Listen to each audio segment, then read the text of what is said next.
folks, welcome back to the channel. So today, want to do a quick update. We've been really busy the last couple weeks, but there's a couple things that I wanted to speak on. One of which I found out about a week ago, and it has to do with the 4x4. So that's the delivery system that's used here for items if you're ordering from somewhere overseas. Items that come in that are under $400 and under 4 kilos. Well, what happens is those items don't get the same customs fees, basically no customs fee, and you just pay whatever the shipping charge is. And we've taken advantage of that several times. We've ordered from Amazon. I've ordered things from Target and Walmart and like different retailers, had them sent to a Serbian Traeger box in Miami, which then ships it here to Ecuador. And there's options, and this is just one courier, but there's options there that show, do you want these items to be in the 4x4? Because they separate everything by weight and price. So if you put items in your 4x4 category and then it exceeds it, it will immediately tell you like you can't do this.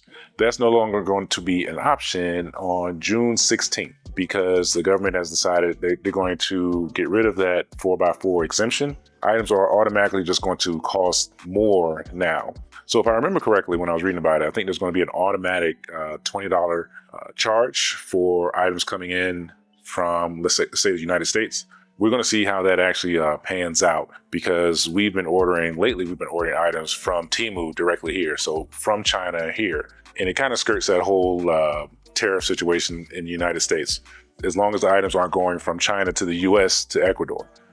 But yeah, they're coming straight here. It's really no problem. So we want to see if that really has an effect on items from everywhere. Because it did specifically mention the United States, but I'm not sure what that means for items from like China. I'll put a link into the description to an article, and the 4x4 information on the government website hasn't been updated yet. The last time it was updated was February. Hopefully on June 16th, when the law changes, they update the site, because that site really breaks down exactly what the 4x4 consists of and all the other categories of import. So basically, if you're here in Ecuador, you're going to have to decide how important is it to buy items from Amazon or Shein or Temu or what have you, because it's probably going to cost more. Those items are going to cost more. So you need to kind of determine what it is you're ordering and what you need. And, while you still got a few days, maybe try to get some stuff right now. That's what we did.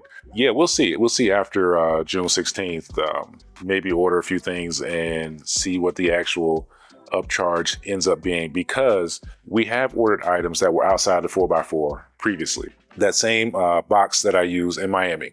So we can order items directly from Amazon to Ecuador. That's easy. If you want things from other retailers, they don't normally ship to Ecuador. So I'll have them sent to that box in Miami, have it sent here. I figured out exactly how the 4x4 works kind of by accident, because some of the items I ordered, I had in my 4x4 category, and I had some items outside of it. Well, those items that were outside of the 4x4 ended up costing me almost double what I paid for the item. Luckily, that particular item wasn't that expensive, so it wasn't a big deal. But the 4x4 itself does make a big difference when you're shipping things here. So yeah, we'll probably maybe order a couple things and see exactly how this new fee system is going to work, and to see if it's even worth it to buy things online from outside the country. It's, we don't really need a lot. There's just a few random things that we may want from outside of the country. I'm guessing that the people who do mule services will probably eat this up, because it's really not going to affect them, because they're bringing the items themselves, on a plane. We'll see how that pans out. We don't normally use the mule services, just personal preference. That is still an option, of course. But yeah, like I said, we'll see. The other thing is, here in Cuenca, they're going to be building 2 new bus terminals, and they're going to be closing the old terminal terrestre. Where the old bus terminal is, kind of in the middle of the city, it is kind of a traffic nuisance.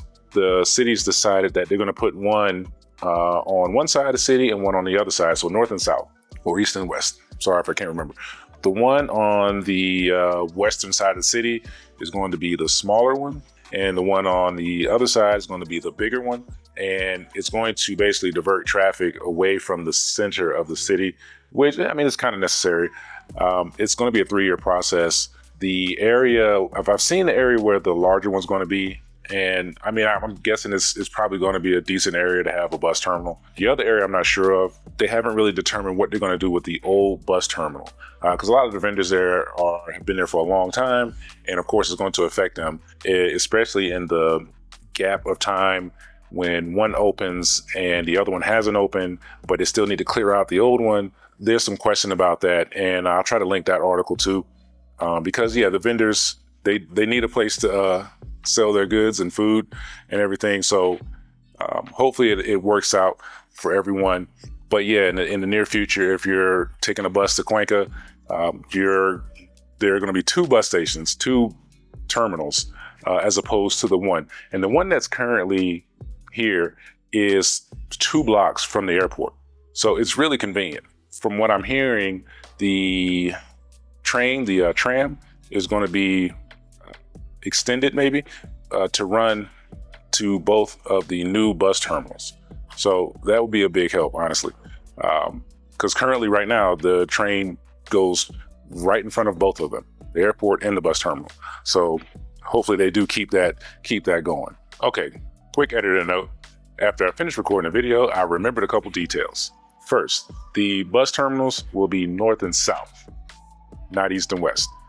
Second, what I think may happen with the 4x4, and this is just a theory because I don't have all the details, is that the $20 fee, I can't be sure if it's per item or per order, but I think if it's per order, it'll be $20 as long as it's within the current 4x4 standard, which is $400 and 4 kilos. And they may charge you $20 for orders that fit in that category. But I'm not sure. Like I said, the website will hopefully be updated June 16th, and I'll know for sure. And I'll make sure I post that link. But yeah, I'm pretty sure the question is going to come up. Well, $20 on what? Is it the order or is it the item? Not sure. So anyway, back to the video. So again, thanks for watching. That's, like I said, just a little update. If you like this content, please like, share, subscribe. We'll be back real soon. Like I said, we've been real busy. There's a lot of stuff we're working on. But we'll be back real soon. Thanks for watching.